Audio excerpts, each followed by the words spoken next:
દામજીભાઈ લક્ષ્મણભાઈ સોરઠિયા.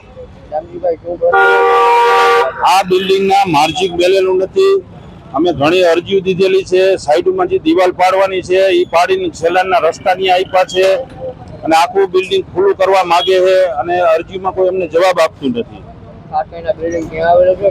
આ building Mavdi bypass road રામધણવાળો સત્વ પ્રાઇમની સામે સોનામહોર complex છે અને અવારનવાર આ લોકોનો ઓફિસમાં છોકરા રમતા હોય તો કેવા ગયા તો કોઈ સેફટીનું કોઈ બાંધ્યું નથી. અને અત્યાર સુધીમાં અમારા આજુબાજુવાળાના સોલાર તોડી નાખ્યા છે. એ જોવાય તો અત્યારે તૂટેલા જ છે. એવું નથી કે અત્યારે કઈ છે તોડ્યા છે. એવું અત્યારે એમને અગાસીમાં બધું માલ પડ્યો છે અને અમે જાતે સાફ કર્યો. કોઈ આ લોકો સાફ કરવા આવ્યા નથી. રજૂઆત અમે મેયર સાહેબને કરેલી હતી. અહીંયા જે મકવાણા સાહેબ કરીને આવ્યા હતા એને એવું કીધું કે ભાઈ આ બિલ્ડિંગ તો બરોબર જ છે અને આમાં કઈ લીગલી છે એટલે શેરીમાં બધી તમને કહી શકે. ને એ લોકો અમે ઓફિસમાં જઈ અમે એમ કહીએ કે અમે સાગઠિયા સાહેબે 50 લાખનો વહીવટ કર્યો છે. તમારે દિલ્હી જવું તો દિલ્હી જાઓ, ગાંધીનગર જવું તો ગાંધીનગર જાઓ.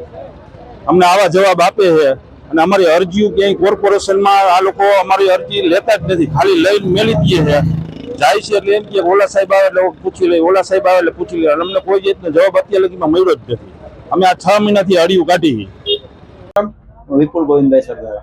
વિપુલભાઈ, શું કહેશો? સ્થાનિક લોકો જે છે આપની લઈને અત્યારે વિરોધ વ્યક્ત કર્યો છે, જેને લઈને શું કહેશો? મારું કેવું એવું કઈ નથી. મેં વંડી અત્યારે એટલા માટે કમ્પ્લીટ હતી અને રાખેલી છે કે જેથી કરીને મારા બાંધકામમાં કોઈ પણ પ્રશ્ન હોય કે કોઈ માલ સામાન ઉપરથી પડે તો આજુબાજુવાળા શેરીવાળાને કોઈને નુકસાન ન થાય એ માટે મેં કમ્પ્લીટ રાખેલું છે. બરોબર.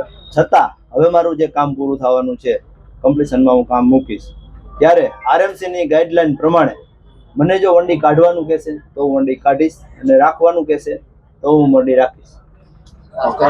વિરોધ કરવામાં આવી રહ્યો છે બંને બાજુની સોસાયટીઓ તરફથી.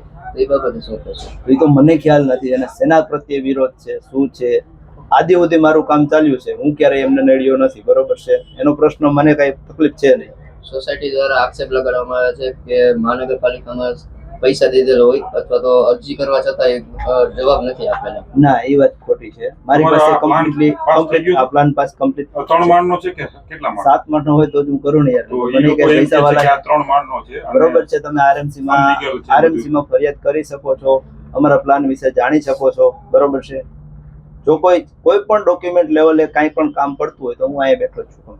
કન્સ્ટ્રક્શન તમે કરતા હો તો એ લોકોના ઘર ઉપર પાણા પડે છે, કોઈ દિવસ લાગી ગયું છે, કોઈ દિવસ એવું બન્યું નથી. એક પણ બનાવ એવો બન્યો નથી. અને જગ્યા તમે કેટલી પ્લાન મુજબ છોડી છે કે વધુ? પ્લાન મુજબ છોડી છે. ફરતી કોટ જે પ્રમાણે માર્જિંગ આવે એ પ્રમાણે મને આરએમસી ની ગાઈડલાઈન પ્રમાણે જે પ્લાન બન્યો છે મને આપ્યો છે એ મુજબ હું પ્લાન કરું છું અને એનાથી એક પણ ઇંચ આગા પાછો નથી. પ્લાન કોને પાસ કર્યો આપણે? આરએમસી ના જે અધિકારીઓ એને પાસ કર્યો હોય. સાગઠિયા સાહેબ હતા એ એને પાસ કર્યો કોને કર્યો? કદાચ સાગઠિયા સાહેબ હશે ત્યારે. બરોબર. જે તે સમયે સાગઠિયા સાહેબ હતા ત્યારે એને કર્યો હોય. એટલે આ લોકો એમ કે છે કે 50 લાખ રૂપિયા ના, એટલા બધા પૈસા અમારી પાસે મળતા હોય તો પ્રોજેક્ટ કરવાની જરૂરિયાત જ નથી. તમારે જ્યાં જવું હોય ત્યાં જાવ એમ કે છે. આપો હું તો તમે મને ખોટી રીતે હું તમને આજ ખોટી રીતે કંઈક કહું તો તમે મને શું કહેવાના છો? હું તમને તમારું જે પ્રશ્ન કીધું એટલે હું તમને એ જ કહું છું કે બરોબર છે.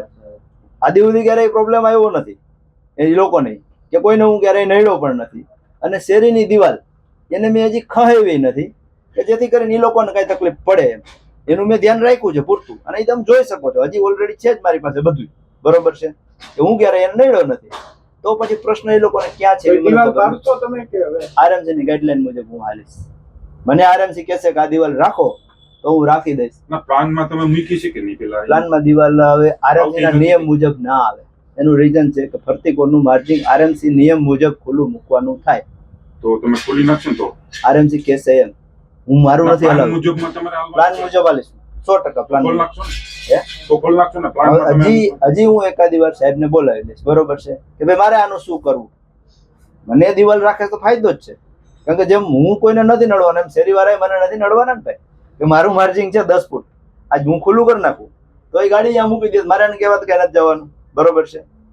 અને જો મને દિવાલ રાખવા દે તો કઈ મને પ્રશ્ન જ નથી. આરએમસી ની ગાઈડલાઈન મુજબ હું હાલીશ. આ 100%. અને હું મારા નિયમ મુજબ કામ કરીશ. બીજું કઈ